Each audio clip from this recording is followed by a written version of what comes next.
رباه عبدك صادق في توبة فاغفر إلهي ماضي الأسرار. رباه يا رباه ذنبي قاتل وأنا المقصر واضح الأوزار. اعوذ باللہ من الشیطان الرجیم بسم اللہ الرحمن الرحیم فأقم وجهك للدین حنیفا فطرة اللہ التي فطر الناس علیہا لا تبدیل لخلق اللہ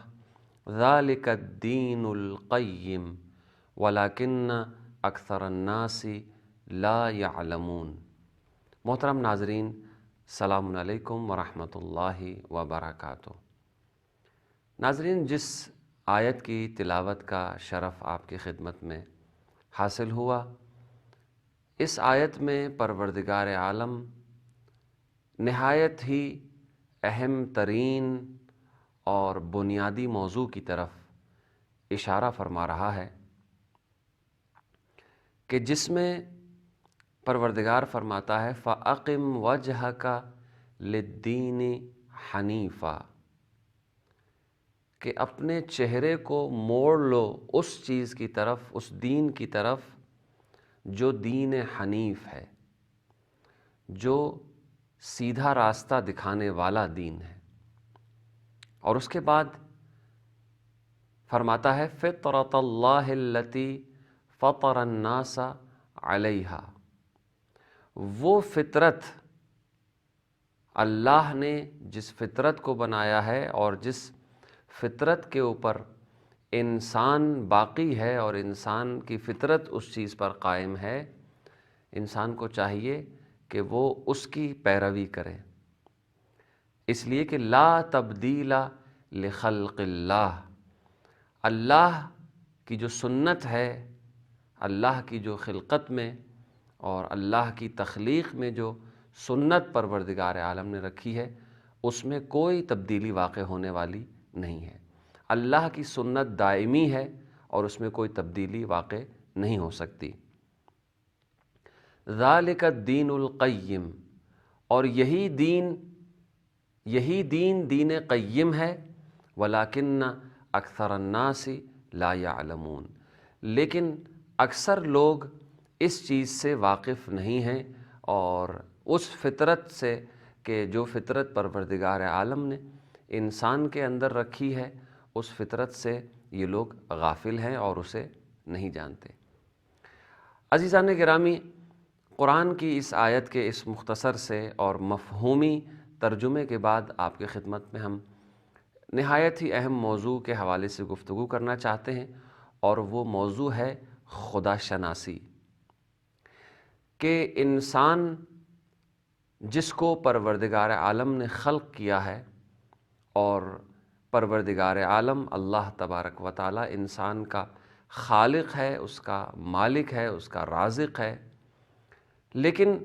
دنیا کے بہت سارے انسان اللہ سے غافل ہیں، یا اس کی عبادت سے غافل ہیں، یا اس کی معرفت نہیں رکھتے۔ تو کیا وجہ ہے کہ انسان جو ہے وہ اس کی معرفت نہیں رکھتا، اس کی عبادت نہیں کرتا، یا اللہ سے غافل رہتا ہے؟ انشاءاللہ ہم اس موضوع پہ گفتگو کریں گے، لیکن سب سے اہم ترین چیز انسان کے لیے یہ ہے، بنیادی ترین شے انسان کے لیے یہ ہے کہ انسان اپنے خالق کو پہچانے، اپنے مالک کو پہچانے، اس ہستی کو پہچانے کہ جو نہ صرف اس کا خالق ہے، بلکہ یہ انسان اس پوری کائنات کا خالق اور مالک ہے۔ پروردگار عالم نے اس پوری کائنات کو خلق کیا، اور اس کائنات کے اندر انسان بھی ہے، چرند بھی ہیں، پرند بھی ہیں، پہاڑ بھی ہیں، دریا بھی ہیں، سمندر بھی ہیں، درخت بھی ہیں، اور دنیا کی نہ جانے جتنی چیزیں یہ انسان تصور کر سکتا ہے، اور پھر اس دنیا سے بڑھ کر کہکشائیں ہیں، ستارے ہیں، چاند ہے، سورج ہے، اور نہ جانے کتنی چیزیں ہیں جو پروردگار عالم نے خلق کی ہیں، اور ان سب میں تمام چیزوں کے اندر اس پوری کائنات میں افضل ترین مخلوق، اشرف ترین مخلوق کہ جسے پروردگار نے اشرف المخلوقات قرار دیا، وہ انسان ہے، اور تمام چیزوں کو انسان کے لیے خلق کیا۔ تو اب اس انسان کی ذمہ داری یہ ہے کہ وہ اپنے خالق کو پہچانے، اپنے مالک کو پہچانے کہ اس کا خلق کرنے والا کون ہے۔ بس ہماری ذمہ داری یہ ہے کہ اپنے رب کو پہچانے، اس اللہ کو پہچانے کہ جس نے ہمیں خلق کیا ہے۔ بس ہماری ذمہ داری یہ ہے کہ اپنے رب کو پہچانے، اس اللہ کو، اس پروردگار کو پہچانے کہ جس نے ہمیں خلق کیا ہے، جو ہمارا مالک ہے، جو ہمارا خالق ہے، جو ہمارا رازق ہے۔ بس سب سے پہلی ذمہ داری یہ ہے کہ انسان خدا شناس بنے، خدا کی معرفت حاصل کرے، وہ معرفت کہ جس معرفت کو پروردگار عالم نے انسان کی فطرت کے اندر قرار دیا ہے۔ اس لیے کہ ہر پیدا ہونے والا بچہ، ہر دنیا میں آنے والا انسان دین شناس ہوتا ہے، اللہ کی معرفت رکھتا ہے، فطرتاً جو اس کی سرشت ہے، اس سرشت اور فطرت کے اعتبار سے ہر انسان، ہر پیدا ہونے والا بچہ اللہ کی معرفت رکھتا ہے۔ لیکن دنیا میں آنے کے بعد اس کے والدین یا اس کا وہ ماحول کہ جس میں اس نے تربیت پائی ہے، یا جس میں اس کی تربیت کی گئی ہے، یا والدین نے جس طریقے سے اس کی تربیت کی ہے، پھر اس تربیت کے زیر اثر رہتے ہوئے وہ اپنے رب سے غافل ہو جاتا ہے۔ وہ اپنے پروردگار کو پھر جس طریقے سے پہچاننے کا حق ہے، پھر اس طریقے سے وہ نہیں پہچانتا۔ بس ہماری ذمہ داری یہ ہے کہ جس پروردگار نے ہمیں خلق کیا ہے، ہم اسے پہچانیں۔ دیکھیے، انسان اشرف المخلوقات ہوتے ہوئے دنیا کے بہت سارے انسان اللہ سے غافل رہتے ہیں، اس کی عبادت نہیں کرتے، جبکہ انسانوں کی خلقت کا مقصد کیا ہے؟ خود پروردگار عالم نے قرآن مجید میں یہ آیت اتاری کہ وَمَا خَلَقْتُ الْجِنَّ وَالْإِنسَ إِلَّا لِيَعْبُدُونَ، کہ میں نے جنوں کو اور انسانوں کو خلق نہیں کیا ہے مگر کس کام کے لیے؟ فقط اور فقط عبادت کے لیے۔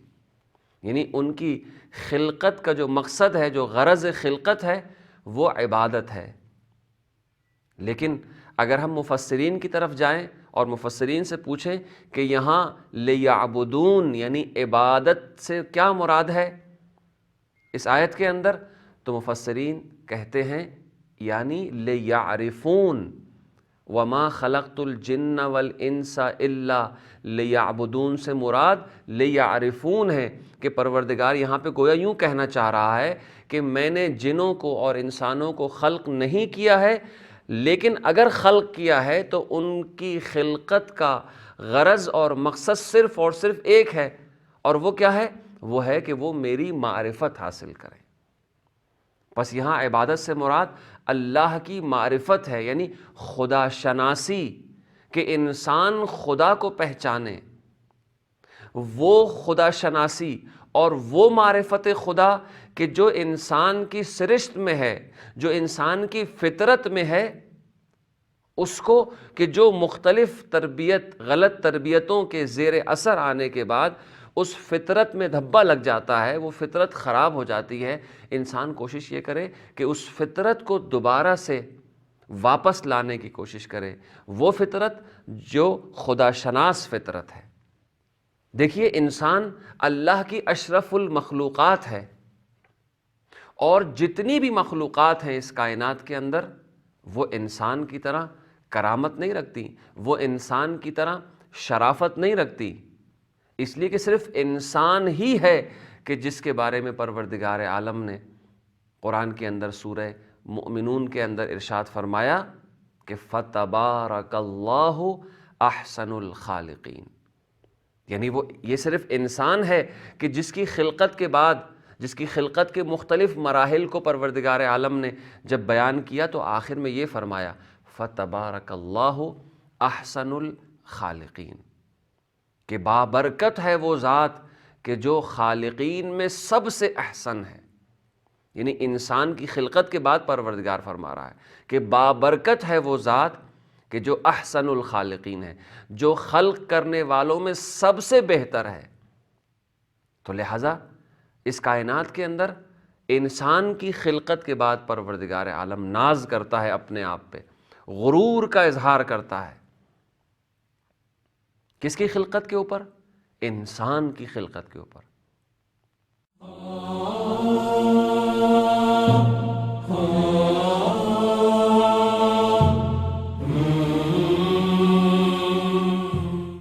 لیکن اگر ہم اس انسان کو دیکھیں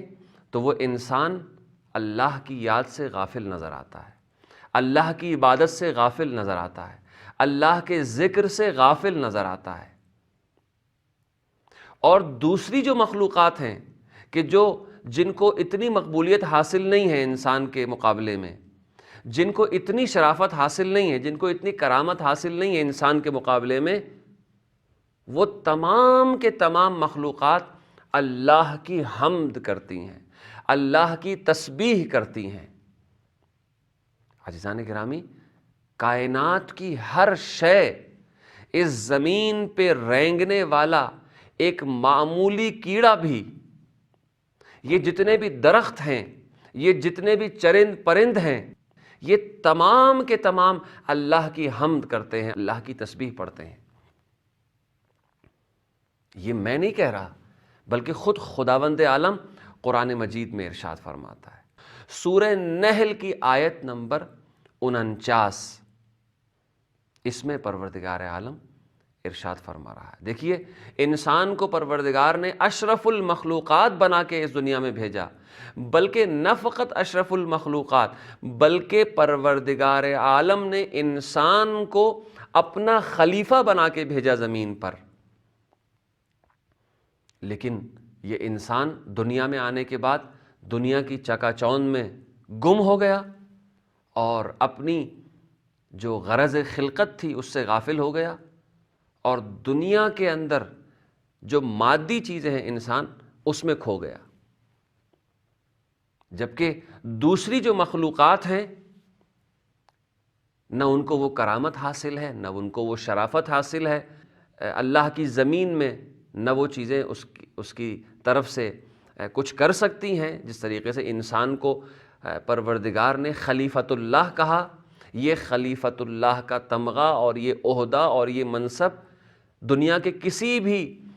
حیوان کو، کسی بھی جانور کو، کسی بھی مخلوقات کو پروردگار عالم نے عطا نہیں کیا. لیکن یہ تمام مخلوقات الہی اللہ کی حمد، حتیٰ کہ ملائکہ جیسی مخلوقات کو پروردگار عالم نے خلیفۃ اللہ نہیں کہا کہ یہ زمین میں اللہ کے خلیفہ ہیں، بلکہ انسان کو یہ شرافت اور کرامت حاصل ہے. تو وہ آیت کہ جس کی میں تلاوت کرنا چاہ رہا تھا سورہ نحل کی آیت نمبر 49 ہے. پروردگار عالم اس میں ارشاد فرماتا ہے اعوذ باللہ من الشیطان الرجیم وَلِلَّهِ يَسْجُدُ مَا فِي السَّمَاوَاتِ وَمَا فِي الْأَرْضِ مِن دَابَّةٍ. اس کائنات کے اندر جتنی بھی چیزیں ہیں، جو کچھ آسمانوں میں ہے اور جو کچھ زمین میں ہے، من دابۃ، اللہ کی مخلوقات میں سے جو کچھ آسمانوں اور زمین کے اندر ہے، اور ملائکہ اور اللہ کے فرشتے، یہ سب کے سب سجدہ کرتے ہیں اللہ کو اور اللہ کے لیے. وَهُمْ لَا يَسْتَكْبِرُونَ، اور وہ بالکل بھی اس سجدے کے لیے، اس عبادت کے لیے، اللہ کی حمد کے لیے، اللہ کی تسبیح کے لیے بالکل ذرہ برابر بھی غرور ان کے اندر نہیں پایا جاتا. وَهُمْ لَا يَسْتَكْبِرُونَ، اور وہ استکبار نہیں کرتے، تکبر نہیں کرتے اللہ کی عبادت سے.